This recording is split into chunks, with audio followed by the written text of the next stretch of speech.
Welcome to CommodityIndia.com. Today we have Dr. Mohammad Majid, founder and managing director of SEMI Labs. Welcome you, sir. Thank you. Can you brief us about the SEMI Labs, the establishment, the progress? SEMI Labs is a company that started in 1991. We are focused on research, manufacture and export of medicinally useful products. Established in 1991. Yes. So what are the products you first established? One of the products that I first introduced through this company was a product called Garcinia cambogia, also known as kokum in the vernacular language. Okay. And then followed by a number of products that are used in Ayurveda in a standardized form to the American markets. You must export the commodity from processed commodity. Processed items, value-added items. Okay. Although my raw materials are all commodity items from India, even kokum is a large commodity item, but we buy it, process it, add value and then export it. Okay. Which are the countries you export, sir, mainly? Today we export to Europe, America predominantly, Japan and most of Southeast Asia. Okay. And from US we manage the South American market also. Okay. Any product you sell it in the domestic market? There are many products that we sell. Many of the products are now starting to be sold in India. Okay. And we also develop formulations which are better value added for several companies. You're into nutraceuticals. The Yes. market is growing. Yes. And there is an expectation like the market will grow by $250 billion by 2018. Yes. Yes. Your view on that? Let me start with the term nutraceutical. Okay. The term nutraceutical came into effect in 1993, coined by a New Jersey doctor. Prior to that, all the traditional herbal medicines were literally called snake oil medicine. Okay. But since 1994, US government came up with the Dietary Supplement and Health and Education Act, which really helped to pinpoint the kind of products that can be marketed in the US market and the kind of claims one can make. Okay. And subsequently, Europe adopted some of the guidelines, Japan adopted some of them, and of course, some of the Southeast Asian countries also followed, as well as by the South American countries. So it started from the US, but in the next 5 to 10 years, accepted worldwide by people. The term nutraceutical encompasses a number of products, and primarily they are meant to help prevent a disease condition. Yeah. Because today people can take a preventive supplement to manage diabetes or avoid cardiovascular complications. The market is ever increasing. Both the US and the rest of the world, it is increasing. The awareness has come to India also. And here also the market is increasing quite a bit for us. Okay. So what is SEMI Labs' contribution for this one? Simply stated, we pioneered this idea of standardized phytonutrients. Prior to SEMI Lab coming into the picture, the idea of a standardized phytonutrient was not there. Okay. One of the first product marketed as a standardized phytonutrient was turmeric extract. Okay. Turmeric is a big commodity item in India. Yeah. And we use tons and tons and thousands of tons, and we use it in our curries also. Yeah, correct. But we never imagined that one day a time will come, the active ingredient in turmeric, the color, could be a very effective phytonutrient. You're into this tetrahydrocurcumin processing. Yeah. What exactly it is and how it is different from the natural curcumin now? It is actually natural curcumin, but we take the curcumin and convert that synthetically into white colored material and call it tetrahydrocurcumin. Okay. But now research has shown that the white turmeric or the white curcumin also preserves all the biological effects of the yellow colored curcumin Okay. and a bit more. And a bit more convenient for in terms of usage. Okay. Most American companies don't want the yellow color, they shun that one, although they adopted that one. But now they have a choice. The color-free turmeric they can use. Okay. What exactly this is yellow, to convert yellow from the white, what technology you use? Any It is specific- simply hydrogenation technology. Which is the market for this Hydrogenated tetrahydro, material. yeah. It is again for the same nutraceutical application, orally as tablets and capsules, and tetrahydrocurcuminoids find major use in cosmetics, Okay. especially as a skin lightener. This is in it is a powder or how you use? It's a powder. It's a It's a powder. powder. Yes. About supercritical fluid technology you Yeah. use. What are the products you are manufacturing from that superfluid? A number of products we use the supercritical fluid extraction. In fact, very interesting you asked that question because the facility that we have in India, it's a commercial facility, is based on the Indian technology. We did not import this machinery from Europe or anywhere else. It was developed by IIT Mumbai. Mumbai, yeah. Yeah, it was a technology development program product, and we were the first and the only company in India to adopt that technology about 10 years back and set it up, and it is still running beautifully. Okay. And the kind of products I mentioned to you about our product Coleus. Yeah. We take the oil out of that one, which is a separate market for us. Okay. And then ginger is one item we process. Because ginger, many European countries would want ginger without the solvent extraction. Okay. So carbon dioxide avoid the possibility of solvent entrapment in the extract. Okay. And several such products that we extract using that one. What difference you find about the supercritical fluid extraction and the earlier one? Supercritical is a lot more nature friendly. You know, it's eco-friendly. Okay, you are not spewing out solvents into the atmosphere. Okay. Although wherever we are using solvents, we have closed systems. Supercritical is more eco-friendly. You It's a green process. Okay. You use carbon dioxide for that? Yes. Yeah. Yeah. But it's a completely closed system. Carbon dioxide under pressure is a liquid. When you release the pressure, it's a gas. And then it goes back to the tank. In spices, you use this one for extraction Mostly. of oleoresin. Oleoresins, yes. Okay, oils. You are into contract farming also. Yes. How it is helping the farmers? Very much. Because see, what happens in India is, in a season, farmers are told this season the price of, for example, say tomato. Yeah. Tomato is high. So every farmer gets into cultivation of tomato. Yeah.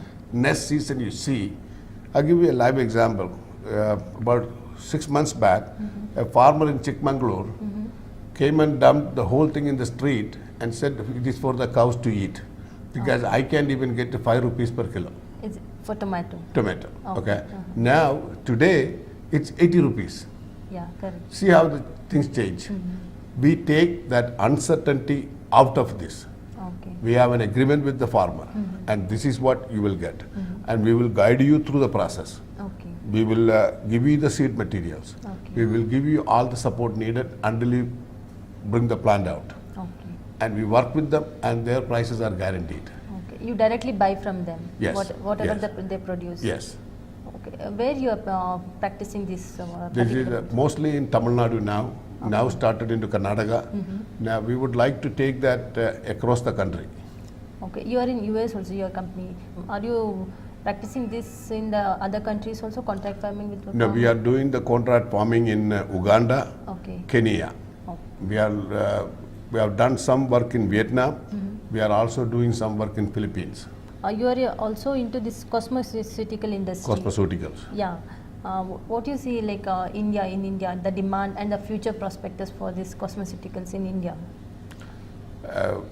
I can make a general statement first saying that the demand for cosmeceutical in India is very big. Very big, Because okay. as people can afford a little bit costlier Cosmetics. cosmetics, Yeah. people will go for cosmeceuticals. Now let me differentiate between cosmetics and cosmeceuticals. Okay. Cosmetics is a dream in a bottle. Cosmeceutical had to do some benefit. Okay. Say you have a light pigmentation. Now if you have a cosmeceutical that makes the claim that I will lighten the pigmentation, then it must do that one. Okay, so it's a clear efficacy driven term is cosmeceutical. Okay. Yeah. So what you use spices also in this? Spices Yes. extracts? What are Yes. other than turmeric? What are the spices you use for this one? Ginger can be used. Okay. Ginger is there. And there are a number of them. Can't recall all the names now. Okay. And this contract, going back to contract farming, this you are particularly doing it for herbs. Yeah. So are there any plan to do it in spices also? In spices also we are doing. We have given out a large contract to do turmeric this year. So that the stabilization and even farmers are not sure today whether if they cultivate turmeric whether they will get the price. Yeah. So there we have asked them to do almost 10,000 acres of turmeric In which area, sir? in Tamil Salem Nadu? area, some Tamil Nadu area. Okay. Is it any particular variety you have given, or it is a No, it's a hybrid? general variety that Tamil Nadu has. Okay, it's Salem variety. Salem variety. Okay. Yeah. Do you do this organic cultivation? No, we are not insisting on organic cultivation for the simple reason, whatever we buy, we put it through a solvent extraction or a carbon dioxide extraction process. So it undergoes subsequent processing, so the organic nature is lost. But we make it a major point and insist that they avoid pesticides. I would go with natural biopesticides. Okay. Yeah. So if they use the pesticides while exporting this FSSI standards, do they It have is any not problem? FSSI standards. You have to deal with the American and Japanese standards. yeah. They are far more stringent. Yeah, In correct. fact, the costliest equipment I have in this company is an equipment that will detect pesticides at the lower PPB levels. If you want to be in the export business, you cannot afford to have pesticides in your product. Yeah, because nowadays, especially in spices, Yeah. most of the containers is getting rejected only because of the pesticides, Pesticides. especially the salmonella. Yeah. What are the things you are doing to control that one? No, we except control that from the ground Okay. with the farmers. We work through a group and they have a large number of people that will interact with the farmers on a daily basis. Okay. And if there is a need, they will suggest the right kind of biopesticides. And you are also into Aquasol ingredients. What is Yeah. this all about? See, Ayurveda is all about Aquasol ingredients. Ayurveda never used any solvents. Okay. Okay, so there are some companies that would like water extracted material. That is what Aquasol means. Yeah. What exactly the process is? Like so many people is not aware of this Aquasol. Aqua Very means simple. water. Very simple. Put it in water and boil it. Okay. For each one of them, there is a specified time that you develop with your lab experiments, Okay. so that you get the right kind of quality at the extract level. Okay. It use export it in a kind of water itself. No, we make it a powder afterwards. Okay, boiling it in water and okay. Extract, concentrate, and there is a spray dryer that will give you powder.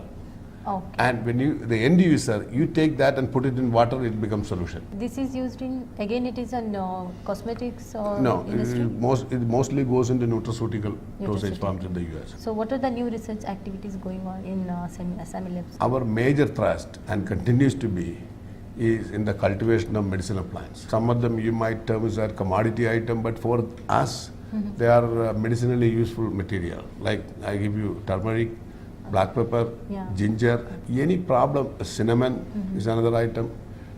Any one of these items, any shortage or fluctuation in price will affect us very badly. So we were focusing on working with the like-minded NGOs and groups to cultivate this for us on an exclusive basis.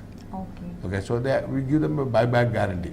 Okay. So they are assured that there is somebody who is going to buy this one. And if the market prices go up, we keep up with that price also. But at least we have a confirmed source of supply of the material. You have mentioned NGOs. Yeah. Can you name any few NGOs you are working with? You know, there's a group out of Salem that I work with called Arul Herbals. He has a collection of farmers that he works with, as organized as a small group. There is a group, God, I forget that name now. It's in Karnataka. They also work with us. Northeast was unaware for everyone. in spices cultivation. Now it is coming up. See, Northeast is a case of what is called a mental blockade. Okay. Most companies out of South has a mental blockade to go there. Okay, because they think Northeast is all infested with the terrorists. Okay, yeah. Well, that concept is changing. That idea is changing. So people are moving in there. We have set up our own office in Guwahati, and we are working with the local people to enter that market. Okay. And we have found many of the raw materials available there are of much greater value to us. Okay. And at this stage, we are even thinking of setting up a processing unit in Northeast. Okay. What are the commodities you are procuring in from Northeast other than turmeric? Turmeric is the major one, Okay. but then we have a number of other items, Sugandha Gugula, and there is a spice there called Boot Jolakia. It is the hottest spice on earth. Okay. Okay. It's a kind of chili. Chili, Okay. chili. Uh-huh. And you don't want anywhere 1 mile radius of that chili when they harvest that one, Okay. because you will faint. The heat unit on that one is 1.2 million. Okay. Now, as compared to that one, the hottest jalapeno out of Mexico is only 200,000 heat units. Okay. So it's almost 5-6 times bigger than the heat units. And basically available from the Nagaland area. Okay. That is also a hot item for us, but they export that also. And the cardamom? Cardamom we have not looked at. Cardamom, our requirements are small. Okay. That is being made from Kerala itself. So are you doing anything related to other spices like nutmeg, cinnamon, clove? Cinnamon we are working on. Clove, we are getting some supplies from Indonesia. What are the products you are doing from all these spices like cinnamon, nutmeg? You know, clove we are getting basically eugenol out of that one. What it is used for? It's used as a flavoring agent in food parts. Sami Labs now they are coming growing this gag fruit which is Yes. imported from Vietnam. Yeah. So can you comment on that one? That's a plan we adopted for India because it's a Southeast Asian plant. We can grow that here also. It has not been done on a very scientific basis by anybody before. The plant has been there. Okay. But we have a great need for that item here. It's an import substitute that what we basically made. Okay. We were importing that item, processing it, value adding and sending out. Okay. Now we were able to bring the seeds in, cultivate it here, adapt it for Bangalore climate, adapt it for Salem climate. Okay. So this gives two extremes. This is about 24 here, Salem takes up to 40 degrees Celsius. So this grows in both the conditions very well. This what product you make it from this one? I make a carotenoid rich product called lycopene. Lycopene is a very valuable nutrient. Okay. Has been used in a number of medical conditions as a preventive as well as a treatment one. Do you want to tell something related to Sami Labs to our Now I wanted to say thanks to you and the other people in your team. Wish all of the people at Commodity India the very best of luck in the years to come. Thank you, sir. Thank you. Thank you.